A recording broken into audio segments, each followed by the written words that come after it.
आइबर्स को उसकी शादी के तोहफे में पेश करूंगा। इस पे बमसी कहता है, उस रब का बहुत शुक्र है जिसने हमें ये दिन दिखाया। उस्मान और आइबर्स बड़े हुए और आपस में खून के भाई बन गए। इस पे उस्मान कहता है, हम इसी रास्ते पर गामजिन हैं जिस पर हमारे बाबा इर्तुगरुल गाजी ने हमारी रहनुमाई की। फिर बमसी कहता है, उस्मान तुम्हें क्या लगता है, क्या इर्तुगरुल साहब कोनिया से अच्छी खबर के साथ लौटेंगे? क्या सुल्तान और दाही सरदार उनकी पेशकश को कबूल करेंगे? इस पे उस्मान कहता है, हम ना तजुर्बेकार थे लेकिन अब उस्ताद हैं। हम इस सरजमीन को अपना वतन कहलाने के लिए मुस्तकबिल से बेखौफ होकर जदोजहद करते रहे।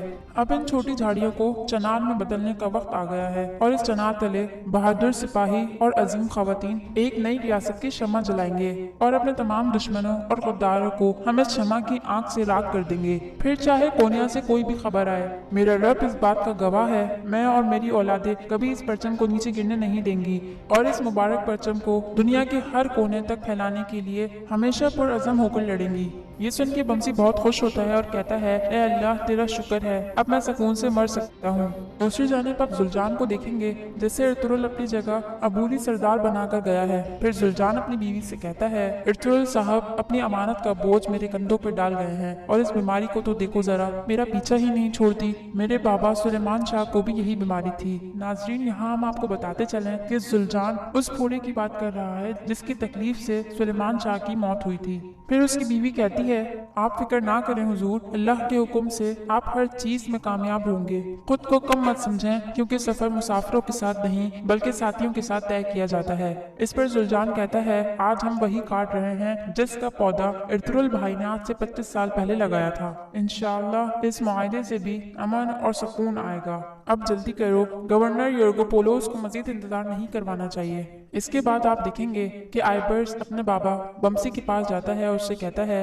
बाबा मैं किले जाने से पहले आपकी दुआ लेने आया हूँ। फिर बमसी कहता है, मेरे बेटे मेरी दुआएं हमेशा तुम्हारे साथ हैं, लेकिन कभी भी काफिरों की दोस्ती पर भरोसा मत करना और उनसे मोहतात रहना। और एक बात हमेशा याद रखो, चालों का मुकाबला बहादुरी से नहीं बल्कि होशियारी से किया जाता है। इस पर आइबर्स कहता है, बाबा आप बेफिक्र रहें, आखिर मैं साबका काई सिपाही बमसी का बेटा हूँ। मेरे सामने जो भी दुश्मन आएगा वो ये जानता होगा कि हार इसी की होगी। मुझे लगता है आपको इर्तुगरुल साहब की याद आ रही है। इस पे बमसी कहता है, याद उन्हें किया जाता है जो नजरों से ओझल हों, लेकिन उस्मान में मुझे इर्तुगरुल भाई नजर आते हैं। उसका देखना, उसका ढंग मुझे इर्तुगरुल भाई की याद दिलाता है। ऐसे बहादुर रोज रोज पैदा नहीं हुआ करते और मुझे उम्मीद है तुम उसका साथ देने वाले होगे। ये एक बाप की नहीं बल्कि आबा और अजदाद की वसीयत है कि जिस तरह मैं हमेशा इर्तुगरुल भाई के साथ रहता था, तुम बिल्कुल इसी तरह उस्मान के साथ रहोगे। इसके बाद आइबर्स अपनी मंगेतर पोर्चन से मिलता है और पोर्चन उसे कहती है, क्या आपका जाना लाजमी है? आज हमारी मेहंदी है, हम तैयारियां करेंगे। इस पे आइबर्स कहता है, तुम जानती हो कि मैं एक सिपाही हूँ और सिपाही के लिए सबसे अहम उसके फराइज होते हैं। मैं उस्मान भाई को यूं अकेला नहीं छोड़ सकता। बस तुम दुआ करो कि हम जल्दी और बखैरियत वापस आ जाएं।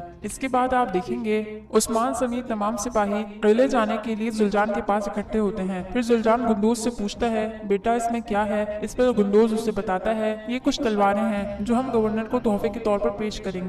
फिर जुलजान उस्मान को अपनी तरफ से देने वाली तलवार दिखाते हुए कहता है, उम्मीद है हमारे दोस्त गवर्नर योर्गोपोलोस को ये तोहफा पसंद आएगा। इस पे उस्मान गुस्से से वो तलवार निकालता है और कहता है, जिन तलवारों से हमें किले पर हमला करना चाहिए हम उन्हें वो तोहफे में दे रहे हैं। इस पर उन्हें क्यों खुशी नहीं होगी जुलजान साहब? ये सुनकर जुलजान को बहुत गुस्सा आता है और वो उस्मान की तरफ गुस्से से बढ़ता है तो बमसी उसे रोक लेता है। इसके बाद आप किले में देखेंगे गवर्नर योर्गोपोलोस अपने सिपाही कालानूस के साथ मौजूद हैं और कालानूस उन्हें कहता है, अमन और तिजारत के तमाम मुआहदे बिल्कुल उसी तरह तैयार हैं जिस तरह हम चाहते थे, लेकिन काफिलों पर छापे की दरख्वास्त हम हरगिज भी कबूल नहीं कर सकते। इस पर गवर्नर कहता है, तुम फिक्र ना करो, दुनिया की कोई भी ताकत मुझसे इस कागजात पर दस्तखत नहीं करवा सकती।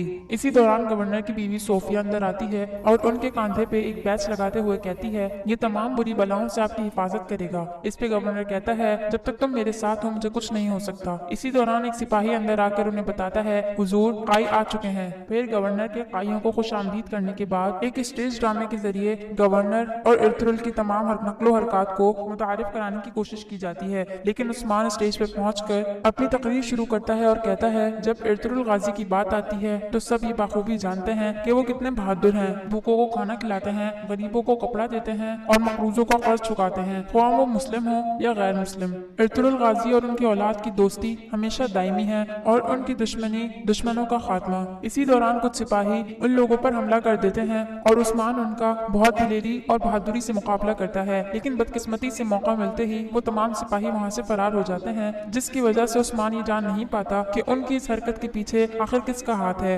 دوسری جانب آپ دیکھیں گے کہ علی شار اپنے سپاہی نظام الدین کے ساتھ موجود ہو اور اس سے قلعے کی صورتحال پوچھتا ہے، جس پہ نظام الدین اسے بتاتا ہے قائی گورنر سے معاہدہ کرنے کے لیے آئے ہیں۔ اس پہ علی شار کہتا ہے تمہیں کیا لگتا ہے کیا گورنر ان کی شرائط کو منظور کر لے گا؟ پھر نظام الدین کہتا ہے ایک یونانی جشن کی تیاریاں چل رہی ہیں۔ پھر علی شار غصے سے کہتا ہے اس زمین پر کسی بھی معاہدے کے لیے کاغذ بھی میں ہوں اور قلم بھی، میرے بغیر وہ کوئی بھی معاہدہ طے نہیں کر سکتے۔ اس کے بعد آپ دیکھیں گے کہ گورنر زلجان سے اظہار افسوس کرتے ہوئے معافی مانگتا ہے اور اس سے کہتا ہے میں آپ کو یقین دلاتا ہوں کہ میں ان غداروں کو بہت جلد تلاش کر لوں گا، لیکن اس حملے سے یہ واضح ہے کوئی ہے جس کو ہمارے اس معاہدے سے بہت تکلیف ہے۔ اس پہ زلجان کہتا ہے میں یہ کیسے مان لوں کہ آپ اپنی زبان کی پاسداری کریں گے، اور اس کے علاوہ آپ نے ہماری جن شرائط کو مؤخر کیا ان کا کیا؟ اس پر گورنر کہتا ہے اگر آپ مجھ پر دوبارہ اعتماد کریں تو میں آپ کی تمام شرائط قبول کرنے کے لیے تیار ہوں۔ اسی دوران کالنوس گورنر کو روکتے ہوئے کہتا ہے کیا واقعی یہ صحیح ہے کہ ہم یوں اچانک اس طرح اپنا فیصلہ بدل دیں؟ اس پہ گورنر کہتا ہے ہاں میں جانتا ہوں کیا صحیح ہے اور کیا نہیں، اسی طرح آئی کو ہماری دوستی پر یقین آئے گا۔ اس کے بعد زلجان گورنر سے کہتا ہے تو پھر ٹھیک ہے ہم ابھی اور اسی وقت اس معاہدے پر دستخط کریں گے۔ پھر وہ لوگ ان تجارتی قافلوں کے معاوضے کی بات کرتے ہیں جن کو ڈاکو لوٹ کر سرحد پار چلے جاتے ہیں،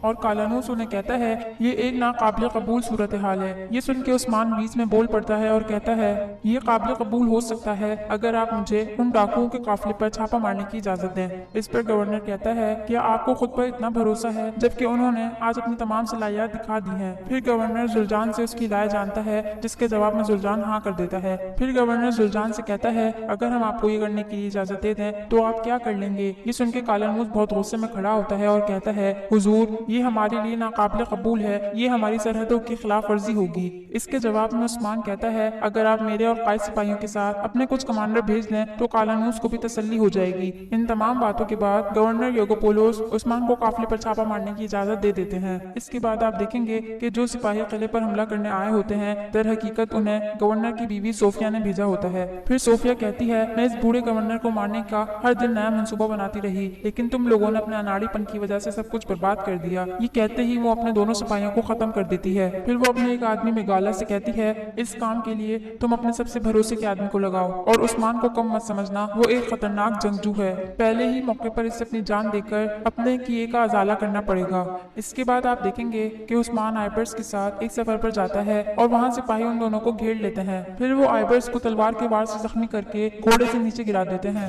عثمان تمام سپاہیوں کا بہت بہادری اور دلیری سے مقابلہ کرتا ہے، لیکن سپاہیوں کی تعداد زیادہ ہونے اور خود کا اکیلا ہونے کی وجہ سے وہ اس کا زیادہ دیر تک مقابلہ نہیں کر پاتا اور زخمی ہو کر ایک دلدل میں جا گرتا ہے۔ لیکن اسی دوران دو لڑکیاں وہاں سے گزر رہی ہوتی ہیں اور گھوڑے کی آواز سن کر وہ اس کی مدد کو آتی ہیں۔ جب ان کی نظر عثمان پر پڑتی ہے تو وہ گھوڑے کی مدد سے عثمان کو کیچڑ سے نکالتی ہیں۔ اسی دوران عثمان کو ہوش آ جاتا ہے اور وہ دونوں لڑکیاں وہاں سے چلی جاتی ہیں۔ پھر عثمان کو جیسے ہی آئبرس کا خیال آتا ہے اور وہ فوراً اٹھ کر اسے تلاش کرنے لگتا ہے۔ تو ناظرین آج کی قسط میں اختتام ہوتا ہے۔ امید کرتے ہیں آپ کو ہمارا ایپیسوڈ اچھا لگا ہوگا۔ آپ اپنی قیمتی رائے کا اظہار ہمارے کمنٹ باکس میں کیجیے۔ کیا عثمان آئبرس کو اپنے قبیلے واپس زندگی کی حالت میں لے کے جا سکے گا یا نہیں؟ تو ملتے ہیں آپ سے اپنی نیکسٹ ویڈیو میں، جب تک کے لیے اللہ حافظ۔